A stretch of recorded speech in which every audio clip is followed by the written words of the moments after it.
Alright, my name is Slide Drum.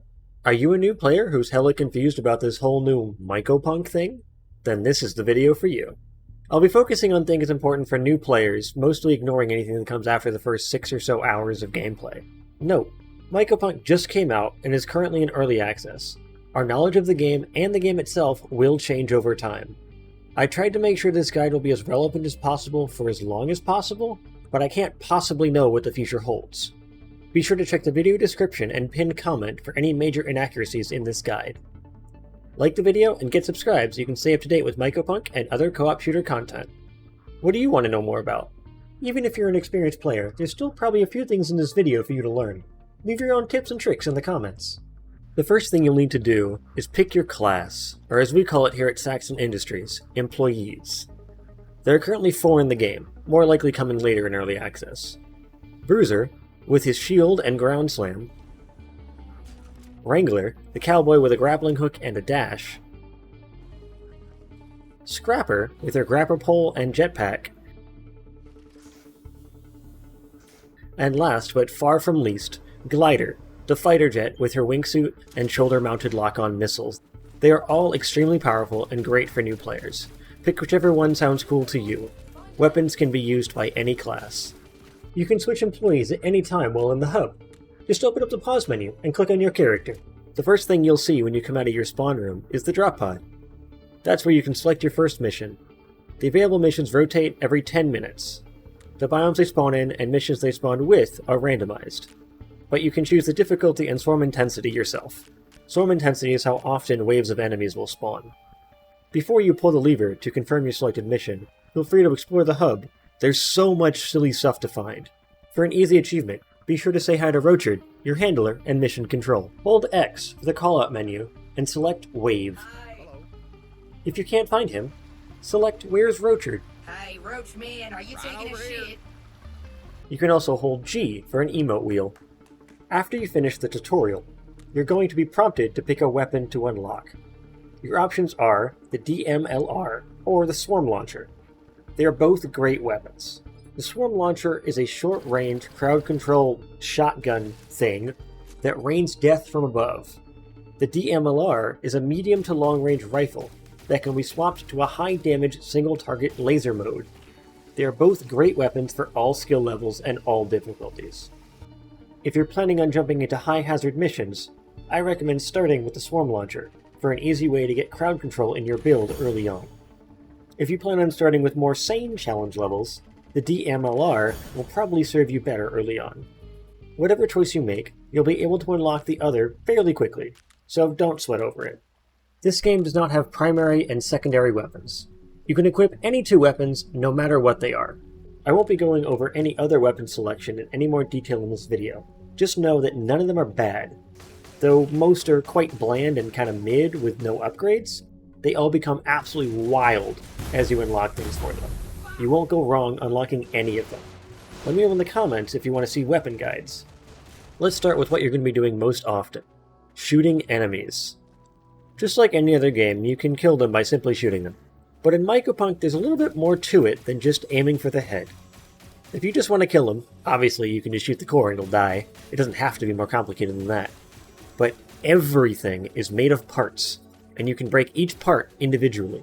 From weapons, health chunks, shields, armor, and even invulnerability generators. When you kill a core, the parts remain on the ground, and any other core can pick them up and still use it against you. Even small cores can pick up boss weapons and parts, so be sure to be aware of your surroundings and prioritize what you're shooting. It might be worth shooting the big gun on the ground before something picks it up and uses it against you. This is part of what makes fighting the enemies in Mycopunk so interesting and special. When you're shooting so much, inevitably, you're going to run out of ammo.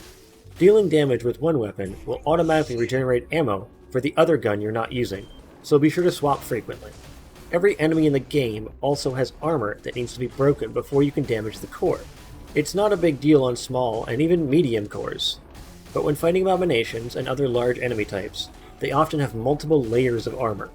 Try to focus on hitting the same side of the core to break through the armor and get to the squishy bits faster. Grenades and explosives are great for damaging multiple armor pieces at once. You have infinite grenades, they're just on a cooldown. There are many enemy types in the game right now. but most of them are self-explanatory or are taken out in more or less the same way in the moment. I hope to see more variety here as the game continues to grow. If you want to see a breakdown of everything there is to know about every enemy and part in the game, let me know down in the comments.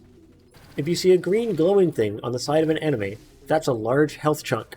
Shoot it and it'll fall off. Once you pick it up, it'll not only heal you, but it can overheal you, depending on how much health you have. There's also a chance that any core will drop a small health chunk. They heal you too, but can't overheal you. With all of these things trying to kill you, death is inevitable. But that's okay. You and your team are robots, and you can't ever truly die. When someone on your team goes down, not you of course, you would never die, they will split up into 2 pieces and get flung across the map. All you need to do is pick up your friend's severed body parts and chuck them back together, and they'll come back to life instantly. This is one of the most unique revive mechanics I've ever seen in a game, and I absolutely love it. There is no down timer.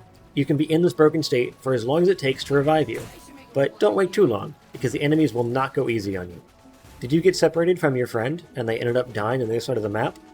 That's okay. You can hold down 4 by default, and call in spare parts, and they'll fall right in front of you. You can even call in your own personal vehicle to get around the map faster. Currently, we only have the D19 Dart, but more vehicles will probably be added to the game soon. If everyone on your team goes down, don't worry, all is not lost. You usually have a few respawns available. You can see how many you have left in the top center of your screen at all times. But once you run out, that's it. Game over. Try again. If you fail a mission, you won't lose any upgrades or resources you've collected, but you will miss out on the large mission completion bonuses and end of mission loot chances. Staying on the move is a vital part of staying alive while working for Saxon Industries. Mycopunk is all the movement mechanics that make modern shooters feel great.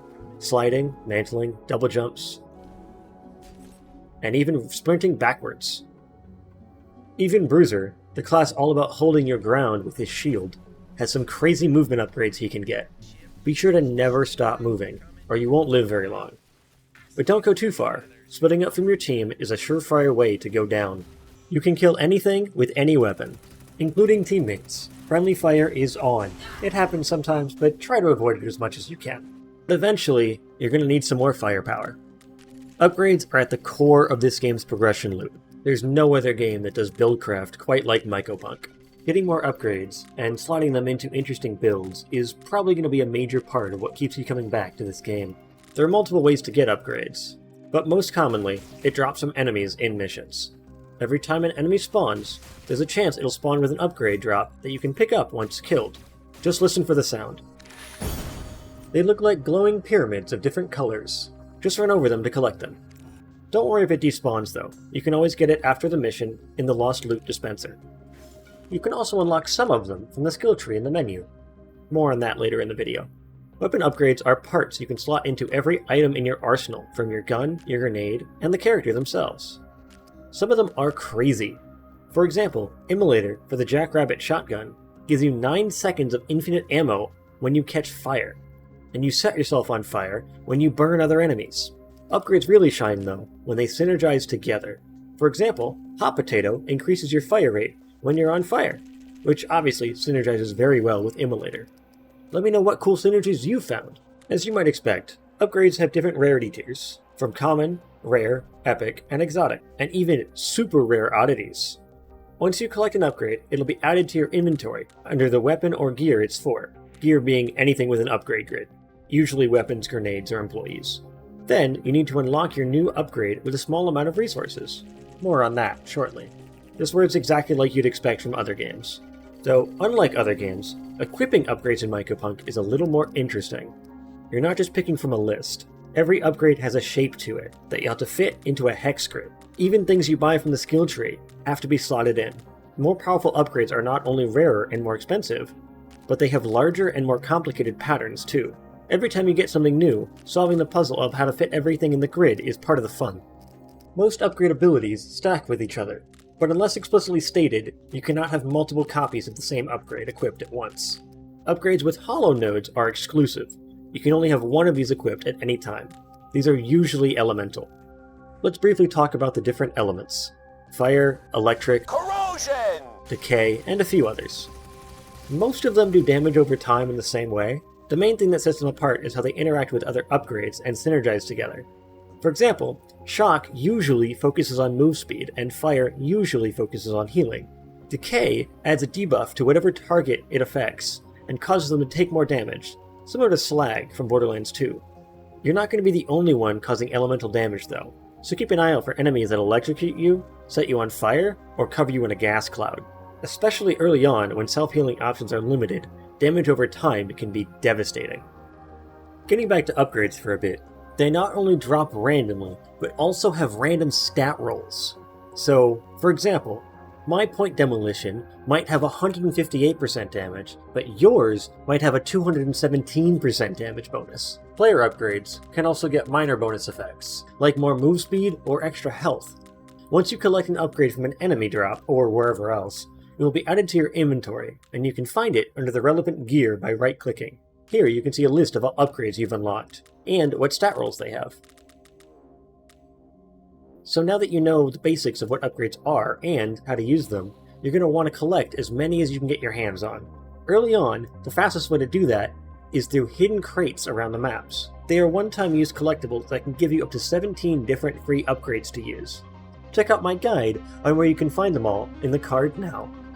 Now getting back to resources, you're going to need them to unlock just about anything. Upgrades, cosmetics, weapons, etc. And there's quite a few different kinds to find and collect. You can see all the common resources at the top of the pause screen. There are other uncommon resources that you won't see at the top of your pause menu, but you won't need to worry about them as a new player. You can see your full inventory in the storage section of the menu. First, we have GATs, a standard currency-like resource. You get them along with mission XP and from doing side missions. Romphus, Gusula, Bezia, and Yuko are all collected in-game by various means. Romphus is found attached to random enemies, similar to upgrades. Gusula can be found growing on its stalk in missions. Punch it twice to collect it. Bezia is found in locked blue containers. Solve a very basic puzzle to unlock the crate. And Yuko, you have to pick up and chuck at small enemies to apply a status effect. Any enemies with the Yuko status effect will drop some when they die.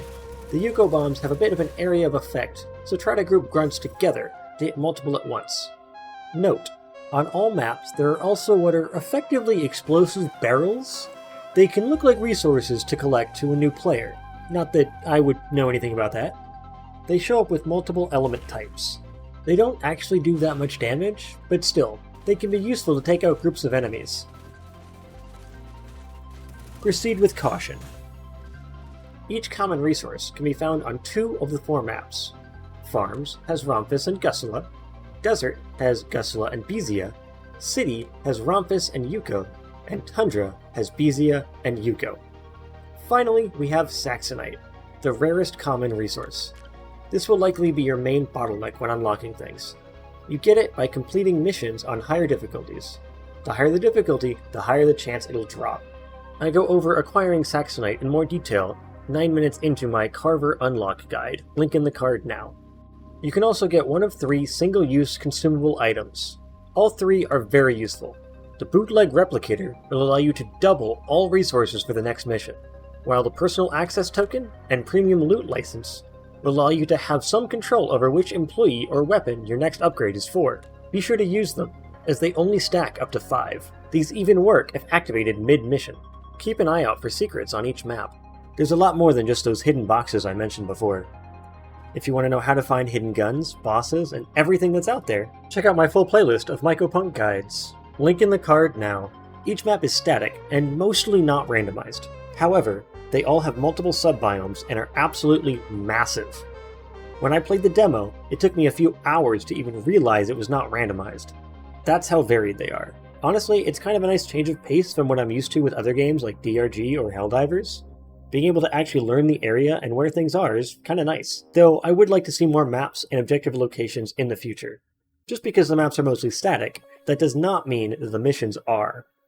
Every time we load into a mission, the objective locations are randomized. Side objectives can spawn mid-mission, and mission modifiers dramatically shake up the experience. Side objectives can spawn randomly once you're already in a mission. You might need to carry a laptop to the drop pod or send a crashed meteorite back into orbit so the boys back home can extract it for profit. Side objectives can give you a lot of extra resources and experience. They're worth doing if you're able, especially early on in the game. There are currently a whopping 29 possible mission modifiers that can spawn. They can do things as simple as adding a little bit more fog to the map, to enemies spawning in with more laser guns, to falling meteors, low gravity, bees, or even a secret redacted modifier attached to a currently unsolved mystery. Click the link in the card now to learn more. Multiple modifiers can spawn on top of each other in one mission, creating some extremely unique and hectic situations. Once you get more comfortable with the game, currently, the best way to farm upgrades is by playing missions with a David and Goliath mission modifier. That causes more very large enemies to spawn, though this is very likely to be rebalanced soon. If the modifier is not available right now, once you reach player level 12, the overtime assignment is the next fastest right now. A seeded, difficulty-locked weekly mission with a guaranteed 6 modifiers on it. Levels. What are they? How do you get them? And what do they do? You have 3 different level types. A level for every weapon you have unlocked, a level for each employee, and your overall player level. Your player level is just all of your employee levels combined. Weapon levels aren't counted towards player level. Levels in Mycopunk do not affect stats directly in any way. Instead, different things unlock as you level up. Most notably, your upgrade grid will increase in size at level 3, 6, and 10, and then, currently, it won't get any bigger. Grid sizes are specific to each employee and weapon level. So if you get Glider to level 10, that does not mean Scrapper or your plate launcher will have a maxed out grid. You have to level them up separately. Once you reach player level 30, you will unlock the ability to rotate upgrade nodes in the grid. This is obviously huge for stuffing as many as possible into your build. Leveling currently slows down quite a lot after about level 6 or so. Exactly how fast you level up is likely to change in a future patch though. We've already got some teasers for the first major content update. Like the video and get subscribed so you don't miss my video on it. If you play all classes, you'll be able to get to player level 30 in no time. Every weapon has a level track, where you can get resources and a few weapon upgrades up until you get to level 30. There is currently no level cap for anything, it just doesn't do anything beyond level 30, beyond obviously bragging rights. If something happens to your save file, the game automatically keeps up to 10 backups every time you close the game. You can find it under App Data, Local Low, Pigeons at Play. Hopefully you won't need to use them, but it's good to know that they're there. So that's what levels do, but how do you actually get experience to level up? Just by playing the game and using the weapons. There are many things that go into how much experience you actually get per mission. Mostly difficulty and swarm intensity, along with any mission-specific modifiers. I'm not 100% confident on how exactly all this works behind the scenes yet, though once I learn everything there is to know, I'll likely cover it on the channel. I do know that weapon XP is currently based on how many kills you get with that weapon, not damage dealt, though this is likely to change. Just play normally with the things you want to level up, and that's all you really need to do. Every time you level up an employee, you will get 1 skill point that can be spent in any skill tree. This is pretty straightforward, you've seen the system before, but there's a few quirks that might throw you off if you don't know. Currently, every skill costs 1 skill point. You do not need to unlock adjacent tiles to get later upgrades. When it says spend X skill points to unlock, this includes any skill tree from any employee. You can unlock any upgrade anywhere in the tree at any time, as long as you spent enough skill points and have enough skill points left to unlock it. Just don't forget you still need to place it in your upgrade grid before it's applied to your character. Now let's briefly go over upgrade crafting. There's honestly not much to it at the moment, though it can look a little confusing at first, but I promise it's really quite simple. Crafting requires a lot of scrap. As you might expect, you get scrap from breaking down upgrades. This process is quite expensive, but there's not much else to do with unwanted duplicate upgrades currently, as you can only use one of each, so it's worth doing. Just make sure you check which copy has the best stat rolls before you break them down. You can't get upgrades you haven't already seen through crafting, but you can effectively re-roll upgrades you already have. There may be a way to craft undiscovered upgrades sometime down the road, but we don't really know if that's going to be added. Right now, you can craft a random upgrade for 4 scrap, an upgrade for a specific weapon for 6 scrap, or the exact upgrade you want for 8 scrap. You can also turn 10 lower tier scrap into 1 scrap of the next tier. This is honestly pretty expensive, and I wouldn't recommend upcrafting early on, but you can only hold 100 scrap of each type, so once you get near that cap, it's definitely worth doing. Now that you know how to make yourself more powerful to kill things more effectively, you have to make sure you look good while doing it. Every time an upgrade spawns, there's a chance that it'll be a cosmetic item. While this game has skins, they're not paid, and they're way cooler. Every skin is totally unique. Just like upgrades, they are randomized with different roles, modifiers, and properties. Let me know in the comments if you want me to make a video on everything there is to know about skins in Mycopunk. If you get a skin you don't like, don't worry, you can scrap it and have a chance at getting an oyster, which you can give to Roachard. Oh boy, I love these things. You're the best. And he'll give you a different cosmetic, with a higher chance of it being a player skin. There's still plenty more I could say, and I inevitably missed something important, but I think I will leave most of that for a more advanced mid to late game guide in a future video. I hope you learned a lot, and are better prepared to fight the fungal infestation on your continued employment under Saxon Industries. This is my longest and most detailed video so far. Be sure to let me know in the comments what you thought of it. I'd love to hear any feedback, good and bad. Be sure to like the video, and subscribe to the channel for more Mycopunk and co-op shooter content. Thank you for watching, my name is Slide Drum, and I will see you all later.